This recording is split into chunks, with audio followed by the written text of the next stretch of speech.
Welcome to Sukanta green gardens. Hello বন্ধুরা, আপনারা দেখুন আমার সেই যে ছোটো যে কাগজ ফুল গাছগুলো আমি কিনে নিয়ে এসেছিলাম, বগনভিলিয়া, কেউ কাগজ ফুল বলে, কেউ বগনভিলিয়া বলে। এবং এই গাছগুলো সব বিভিন্ন সব থাই ভ্যারাইটি। এই গাছটি যেমন আমার হচ্ছে গোল্ডেন পেড্রো বাম্বিনো, ঠিক আছে। এবং এই যে ছোট গাছ থেকে কী সুন্দর এই যে ঝাঁকড়া করার যে কাটিং, মানুষ ভাবে যে কোন সময় কাটিং করব, কীভাবে কাটিং করব, কোন ডাল কাটবো, এই নিয়ে অনেকটা কনফিউশন থাকে। এবং সেই কনফিউশনটা আজকে আমি আপনাদেরকে দূর করব। এবং আমি যতদূর জানি তারপরে বেস করে আমি বলছি। এই গাছটা হচ্ছে আমার যেমন পিঙ্ক প্যাস। এই গাছটি কত ছোট একটি জাস্ট গ্রাফটিংয়ের গাছ। এগুলো আমার সবই গ্রাফটিংয়ের গাছ। কিছু গাছ আছে এগুলো সবই হচ্ছে রুটেড গাছ, কিছু গাছ গ্রাফটিংয়ের গাছ। এইটাই যেমন এই পিঙ্ক প্যাস, এটা হচ্ছে রুটেড আমি পাইনি, সেই জন্য আমার গ্রাফটিং নিতে হয়েছে। এবং যে গোল্ডেন পেড্রো বাম্বিনো যে গাছটি, এই গাছটিও আমার গ্রাফটিংয়ের গাছ। এবং এই গ্রাফটিংয়ের গাছ কী হয়, এইগুলো গাছগুলো একটু তাড়াতাড়ি বুশি হয়। হ্যাঁ, এবার রুটেড গাছ একটু রুটেড গাছও বুশি হয় তা না, রুটেড গাছও বুশি হয়, কিন্তু একটু গ্রাফটিংগুলো একটু বেশি তাড়াতাড়ি বুশি হয়। এবার এই গাছগুলোই আমি কী খাবার দিয়েছি এবং কী মাটি রেডি করেছি সেটাই আপনাকে বলবো। এবং এই যে গাছগুলো দেখছেন, এই গাছগুলো মাটি কিন্তু আমি খুব একটা বিশাল কিছু যে মাটি বানিয়েছি তা না। এই ছোটো গাছ এনে ফার্স্টে প্লেন মাটির সঙ্গে বালি এবং তার সঙ্গে আমি ধানের চিটে, যে ধানের চিটেগুলো হয় সেইগুলো দিয়ে বসিয়েছি।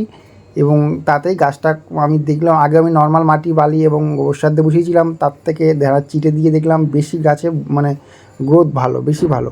এবং এই গাছটি হচ্ছে আমার যেমন গ্রিন আপেল। এবার গ্রিন আপেল এটা এই যে খুবই ভালো একটি আইডি, এটি আমি গো গ্রিন নার্সারি থেকে নিয়ে এসেছিলাম। এবং এই গাছটি খুবই ভালো বসে হয়েছে। এবং এই যে লাঠিগুলো দেখছেন, যে লাঠিগুলো দেওয়া, এবং লাঠিগুলো দেওয়ার কারণ এই ডালগুলো যে চারিদিক থেকে ছড়ি ছিটিয়ে আছে না, এবং এই লাঠিগুলো দিয়ে দড়িতে বেঁধে দিলে কী হবে, গাছটা ঝাঁকড়া করা যাবে এবং গাছটাকে শেপ আনতে সুবিধা হবে। এবং এই সব গাছগুলোকেই আমি প্রথমে গাছ লাগানোর মিনিমাম 15-20 দিনের ভিতরে কোনো খাবার আমি দেই না। তারপরে গাছটাকে যেই দেখছি যে গাছটা একটু মোটামুটি গাছটা টপে মাটির সঙ্গে লেগে গেছে, এবং গাছটা, তারপরে আমি 12-61-0 ইউজ করি।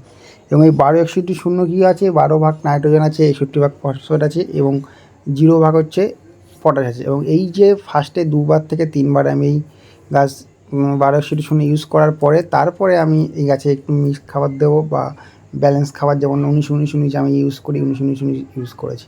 তারপরে গাছগুলো এই বুশি হয়ে গেছে। এবং সামনে বর্ষাকাল, এবং এই বর্ষার জল পাওয়ার পরে এই গাছে আরও ভালো বুশি হবে। এবং বর্ষার জলে যা খাবার আছে তাতে কোনো খাবারে অত খাবার এই নেই। বা বর্ষাকালে যা গাছ বাড়ে, সবথেকে বর্ষার সময় গাছ বেশি বাড়ে। কিন্তু বোগনভিলিয়া গাছের একটা সমস্যা, বর্ষার সময় বোগনভিলিয়া গাছে ফুল হয় না, খুব রেয়ার ভ্যারাইটি কিছু গাছে ফুল। এইটা যেমন আমার হচ্ছে কিমপুই, এটা একবারই ফুল হয়, কিন্তু প্রচুর অনেক দিন থাকে এবং গাছ ভরে যায়। এবং এই গাছটিকে আমি ভিডিও ছেড়েছিলাম আগে, প্রচুর ফুল এসেছিলো এই কিমপুয়ে।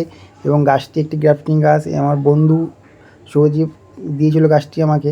গাছটি কত সুন্দর ঝাগড়া হয়েছে, কত ছোট একটা গাছ ছিল, আর সেই গাছটা যে কত সুন্দর। এবং আমার সব গাছগুলো এই লাঠি দিয়ে বাঁধা, কারণ লাঠি দিয়ে একটা প্লাস পয়েন্ট, যেমন এই ঝড় বর্ষার সময় লাঠি দিয়ে না বেঁধে রাখলে যে গ্রাফটিংয়ের যে জায়গাটা, সেখান থেকে ভেঙে যাওয়ার সম্ভাবনা আছে, বা গাছটা অন্য ডাল ভেঙে যাওয়ার সম্ভাবনা আছে। সেই কারণের জন্য আমি লাঠি ইউজ করি। এবং লাঠি 2-3টি কাজে আমার উপকার হয়। কি ঝড় বর্ষার সময় গাছ ভেঙে যাবে না, আর 2 রকম হচ্ছে গাছ শেপ দিতে সুবিধা হয়।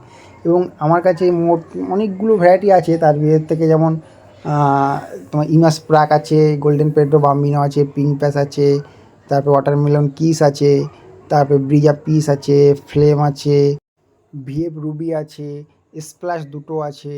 এবং মাহারা তো অনেক বড় বড় গাছ আছে, শুভ্রা আছে, এবং এইচবি সিং আছে, আরও অনেক আইডি আছে যেগুলো হয়তো মনে পড়ছে না।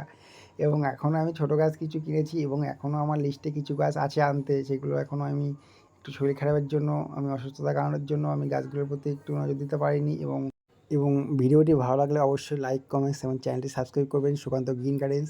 এবং পরবর্তী এবং কী ভিডিও আনবো সেটা আপনারা অবশ্যই কমেন্টে জানাবেন। এবং ভিডিওটি ভালো লাগলে অবশ্যই লাইক, কমেন্ট, আরেকবার বলছি লাইক, কমেন্ট এবং চ্যানেলটি সাবস্ক্রাইব করবেন।